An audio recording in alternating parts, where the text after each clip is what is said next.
And if you help by socioeconomic background, not factoring in race, you will help the right person. And guess what? It will likely be the black person again.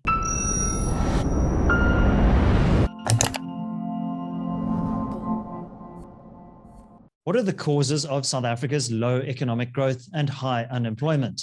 I posed this question to Phumlani Majozi, an economics and social commentator, on a recent episode of my podcast, Solutions with David Ansara.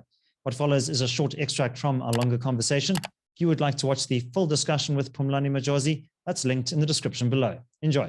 All right, well, Phumlani, why don't we turn the conversation now to some solutions? I think we've documented a lot of the problems in South Africa quite effectively here in this conversation.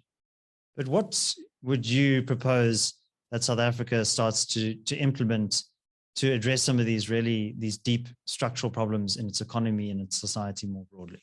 Okay, number one, if I were president of South Africa, I would do away with the minimum wage, or at least I would push to do away with the national minimum wage law.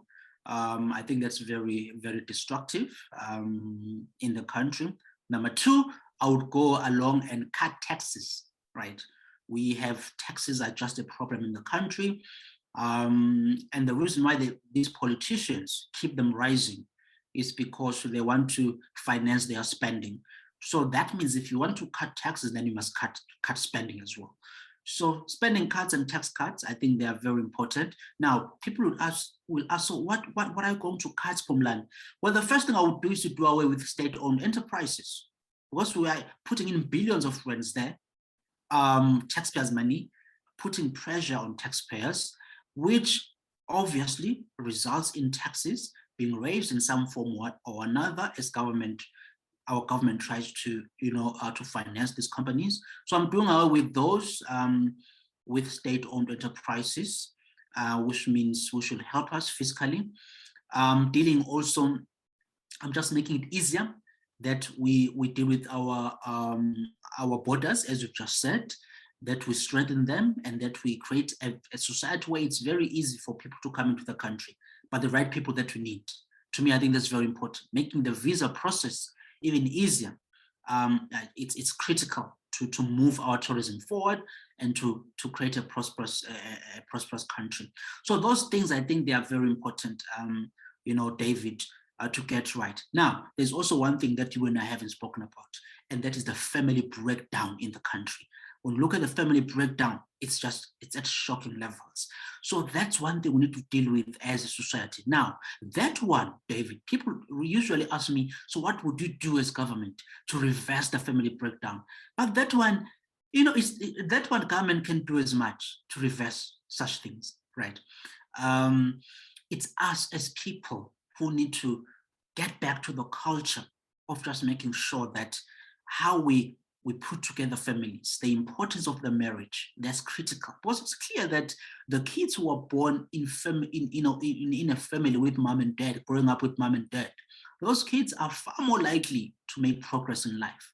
I think that's very important. We should never, by any, underestimate the importance of that. And in many cases, all that it lies at, in fact, if you can sort that thing out, you could fix many problems in the country, including crime. Right. Now, another thing that I will deal with as soon as possible, I'm removing BEE, right, if I were president of South Africa. Or at least I would strive or push for the removal, because I don't think our president can just scrap the laws. So I would push and galvanize our people to remove BEE. We don't need BEE we don't need the idea of BEE or BE to help Black people progress. We don't need that, right? We can have, what I believe in, David, is what's called non-racial affirmative action, right? Some people have called it that, where you do help people, but don't help them because of their race, right? So I do believe in affirmative action, but it should be a non-racial affirmative action. Because if it's racial, you will end up helping a child who lives in Sandton, a Black child who lives in Sandton, whose mother is a medical doctor, and dad is a huge businessman, and you are helping their child simply because of the color of their skin. We don't do that. And if you help by socioeconomic background, not factoring in race, you will help the right person. And guess what? It will likely be the Black person again, because those are it tends to be the Black people tend to be most victims of of poverty and so on in the country. So if you take that approach, you will still be helping Black people, but at least you'll be helping them in a way that comes with dignity, respect, a sense of at least they will feel that they are being helped because they are poor and not because of the color of their skin. Yeah, and I think a big part of the conversation that's often missing about empowerment is this very nature of the word empowering. You want people to be individual economic agents, to feel like they have decision-making power, that they have opportunities that they can pursue. Doesn't mean that you're just gifting somebody something on a silver platter, but you're giving them access to that opportunity.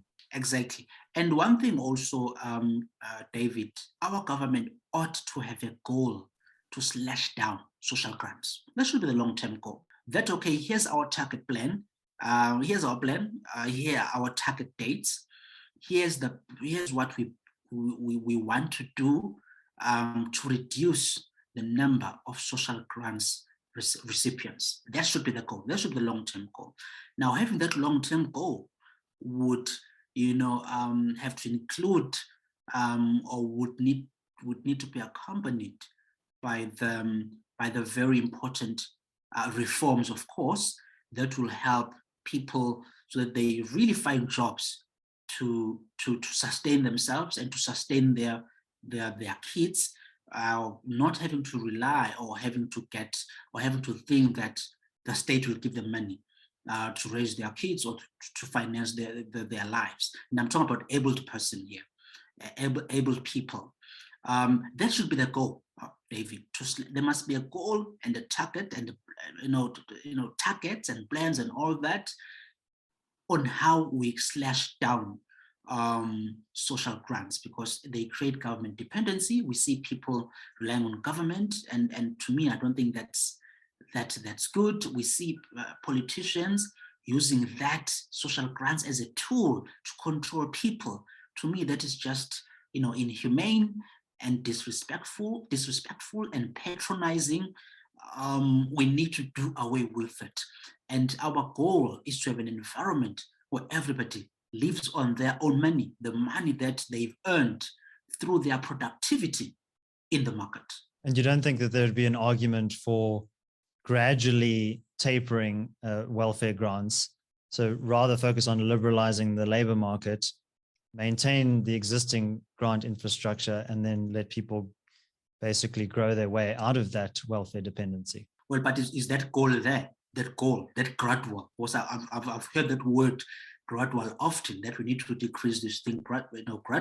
But is there a plan? Even though you can say you have things should be done gradually, but you should have a year where you say, by this year, this is our goal. We should slash the recipients by, say, 40% by this year. And then by that year, you may have not achieved that, David. That will be fine. At least you are striving to that. Just show the numbers of how you have achieved. Are those goals there? And those goals are not there. What you are saying right now is usually said in passing. We just need to decrease this, gradually. And then that gradual becomes permanent. No one really has a plan put down to say, by this date, here's what we want to achieve, and we are going to give you feedback by then as to how much we have achieved. Rather, David, we are seeing celebrations of social grants. I don't think that should be celebrated. It troubles me that the ruling party celebrates and sees this as achievement, which means that then those plans, those long-term plans and target dates and so on, we're not going to see them, David, because really they see this as an achievement. And that to me is troubling. Thanks for watching. Please do leave your thoughts down in the comments section below. Also, don't forget to like this video. And if you would like to watch the full discussion with Phumlani Majozi, that's linked over here. You can also subscribe to my other channel. That's linked over here. My name is David Ansara. Until next time, take care.